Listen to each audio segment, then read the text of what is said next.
Howdy there, friends. How is it going? My name is Rabbit, and welcome to episode number 30. Yes, you did hear me correctly. We are officially 30 episodes into our semi-blind playthrough of Eternal Eyes on the PlayStation 1. In our previous episode, we have just still been continuing to make our way through the stone ruins, but we were able to unlock another surprise in the form of Zosha, who previously was my little random lollipop-holding girl that the game itself described as being somewhat perverted. Not really sure what it's alluding to there, but hey, that's the game's business, not mine. But anyhow, Zosha did end up turning into a Fuwawa, so, I guess we ended up getting the puppet that I wanted eventually. Anyway, better late than never, right? So with all of that being done and said, we didn't have any other types of excitement unfold. I don't think we got anything too special in terms of items either. So what do you guys say we just go ahead and dive straight into, does it say basement 6? I just noticed that. The rest of these are spelled correctly. Basement, basement, basement, and then randomly basement. So hopefully this means that this is the beginning of the end of this area, if not the actual final stage that will lead us forward into whatever room we need to reach in order to uncover this staff we need for Elena. And what am I looking at right now? Are those hip thrusting zombies maybe? They kind of look maybe like they're sharks. Half shark, half human? I don't know, but this is the weirdest. Okay, they are kind of zombies.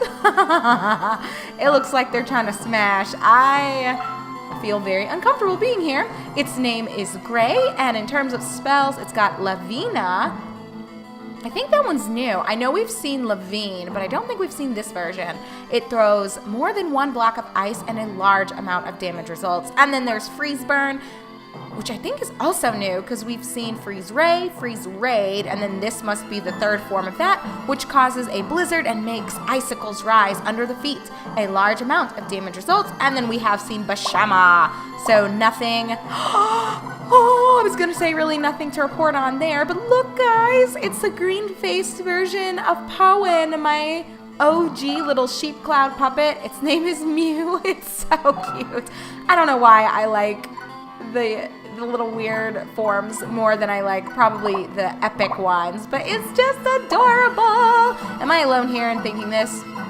And then we've got, ooh, it's another wolf creature. I wonder if this would be the third form of Olivier if I evolve him properly. It is a silver wolf, and it has Glycicle, which we have seen before, as well as Glackiness. These are two medium tier spells. So it looks like the zombie things are really the foes we should be fearing, but I want another one of these Poen things so badly. Or I should address it properly. Its name is Few. But I like that this floor is pretty open. I'm guessing we're going to just blast on through basement 6 here. So let's just get into it. I will hold off. Honestly, with Olivier, we might kill this motherfucker. Let's see. How much HP does he have? 126? Ooh, I don't know. Maybe not. He might skirt by with a little bit left to his name. And that is the case. So, my darlings, you guys already know the drill. We will just roll on through. But, oh, you know what? I think I'm going to take some baby steps here and just wait. Because I think if I can get everyone to converge right around Luke, as well as Olivier, I might be able to wipe out a couple of people in just one of my turns.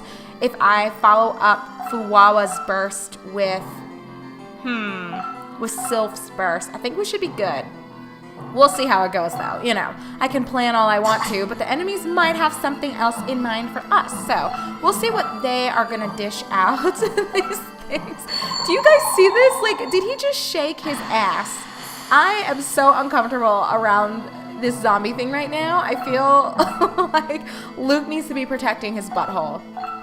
So we will absolutely be killing them first.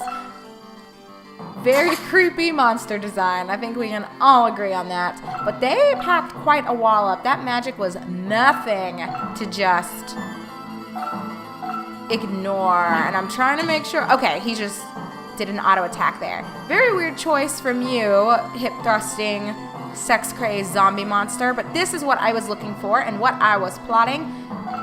So, all right, friends, let me. Oh, did the asshole who was low bail? What a little dookie butt. I almost want to make Luke go and try to kill him, but I guess we can just leave him and focus on taking out the folks that are already here, and that I might have a chance of killing here in this turn. And as for you, if I should be able to kill this Poen, so we will start off with that. Oh yes, no physical defense really on that critter. I mean, it looks like a little fluffy cloud, so it makes sense. And maybe what I'll do is have Olivier chase him down. Oh my gosh, you guys, English a little OP today for me.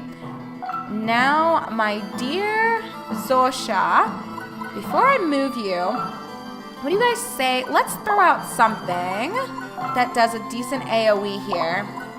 I want to... I guess we're going to be sticking it out with red for a while. I don't think wave... No, it does not. Ooh, and I'm probably going to have to move anyway. We did see and confirm that Gustoma does a little bit. So let's just throw Zosha right up here where Olivier was, and we might be able to hit a few folks here.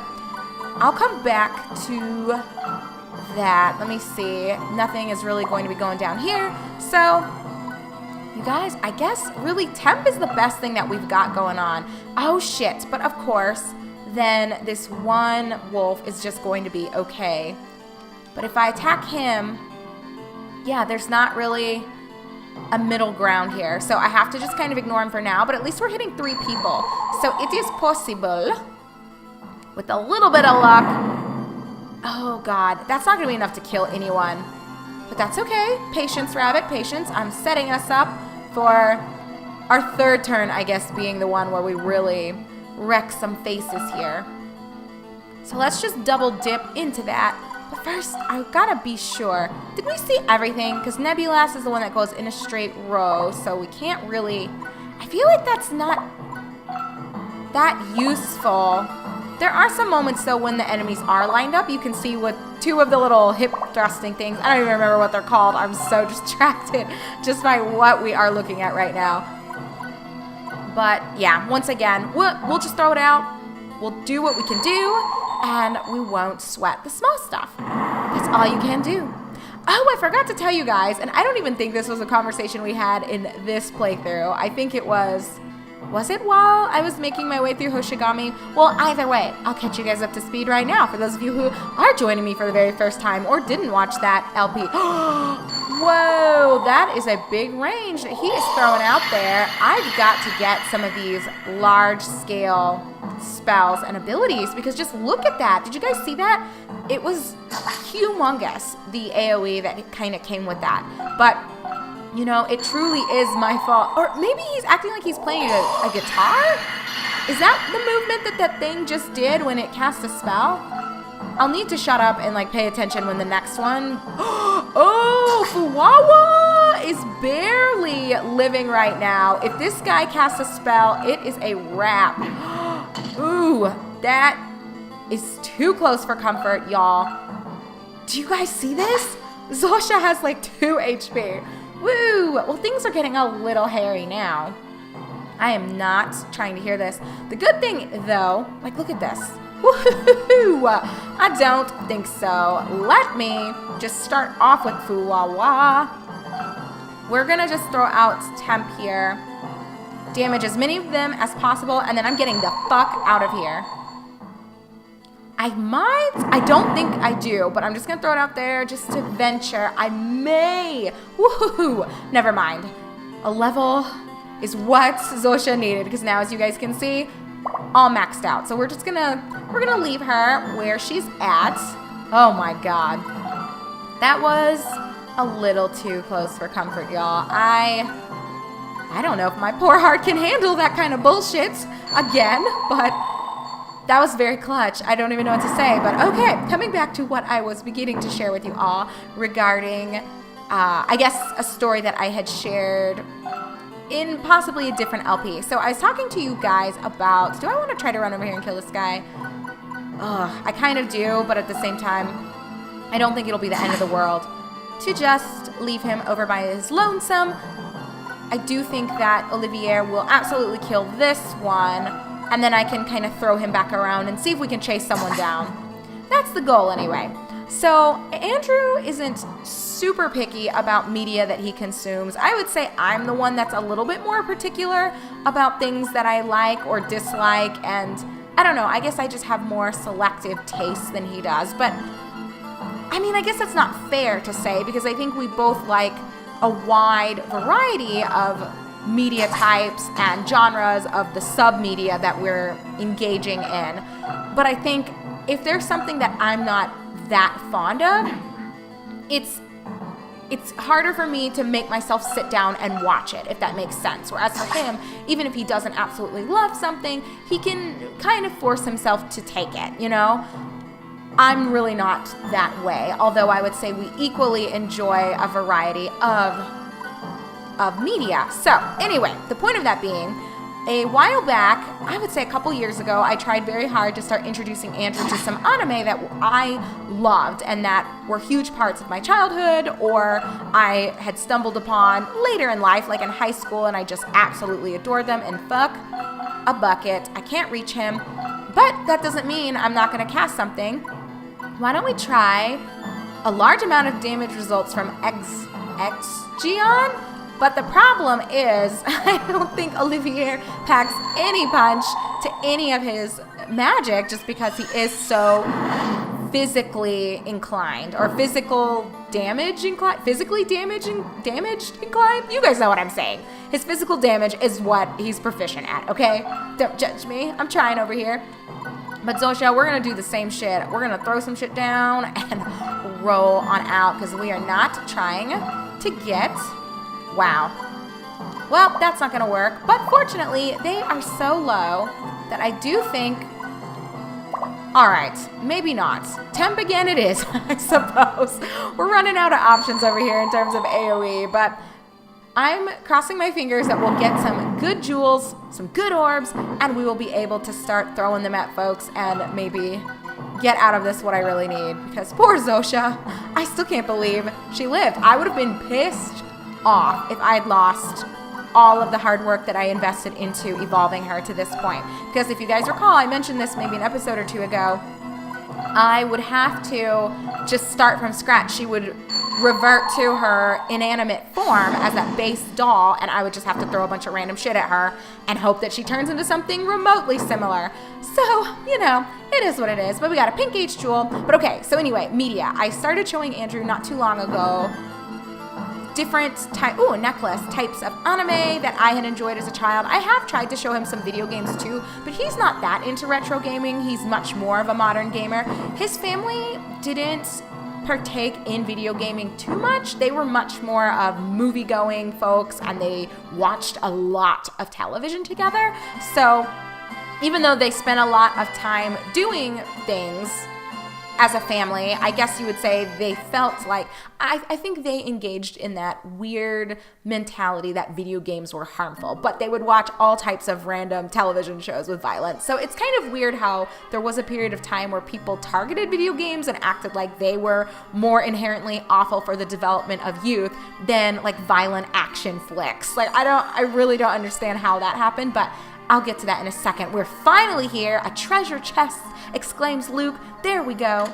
So Luke got the Rod of Life. I'd better hurry back to the other two now. I first was about to say what other two, but he's referring to his bros that are waiting outside of the stone ruins. And thank God. So we've got it, bitch. What can we do with this? Welcome back. So you've got the Rod of Life. Will my sister be all right? We just need the angel blood. I see. So what we now have to do is find an angel. But where are we going to find one? Sorry there, Nicole. I was thinking about other things and not even paying attention to your line. That is what the daughter of the royal family becomes. But I have not yet awakened as an angel. Are you serious, bitch? Princess, you're an angel, but you're not quite an angel yet? I mean, it makes sense. Kind of. I mean, okay, if we're going to believe that Luke and Elena are both from the same line as Eternal Eyes, but only Luke has the red eyes and has power, and Elena's is still asleep, or maybe she just doesn't have the potential to tap into that at all. I don't really know what direction they're going to take that in, but I guess if that is the case for those two siblings, it's not wholly unbelievable that this princess is an angel and she's just not quite there yet. I guess. Whatever. The day Vorlis started the conflict, I was meant to perform a ritual to become an angel, but unfortunately, the regalia of knowledge, which is needed for the ritual, fell into the hands of Vorlis. Which would mean that the regalia is now on Vili Island. It's not going to be easy to reclaim it. No, I heard that it is currently in Vulato. There's a follower of Vorlis at Vulato, Ceres, who's trying to create monsters by calling down the souls of the dead. It'll be complete chaos. You're telling me The Walking Dead all over again. Luke, will you go? Yes, Princess. I'll get the regalia of knowledge, whatever it takes. We'll help, won't we, Nicole? Of course. Thank you all very much. Great, so we got one piece of the two things that are needed to save Elena, but the second piece can't be acquired until we get something else, so then this bitch can turn into the angel. Oh my god. So the Mysterious Round Dance, Chapter 7. I don't know if I'm feeling the title of this. We just saw some creepy hip-thrusting monsters that were dancing in a way that I wasn't really comfortable with, so I don't know if I want to see any more dances. Ceres is at Vulato, right? Ceres was known at court as a mage knight. Be careful of him. Wait, Ceres is a boy? I've been to Vulato once before with Elena. What are we all just sitting and staring at for? It's too early to start getting worried. We must get the regalia of knowledge as quickly as possible. I agree, Luke. Ooh, another cutscene with the enemies, perhaps? Oh, no. Just making us sit on the edge of our seats here with eagerness and anticipation. Oh my goodness, y'all. I just want to get the shit and get Elena back. I don't know why I have to jump through all these hoops, but okay. Media. I was telling you guys, Andrew's family didn't play a lot of video games, even though I tried to share with Andrew different types of video games that I think he will enjoy. I just think that since he didn't grow up with some of these things, they just don't hold as much value to him, and I think it is harder for someone who is predominantly a modern gamer to really feel compelled to... Messiah?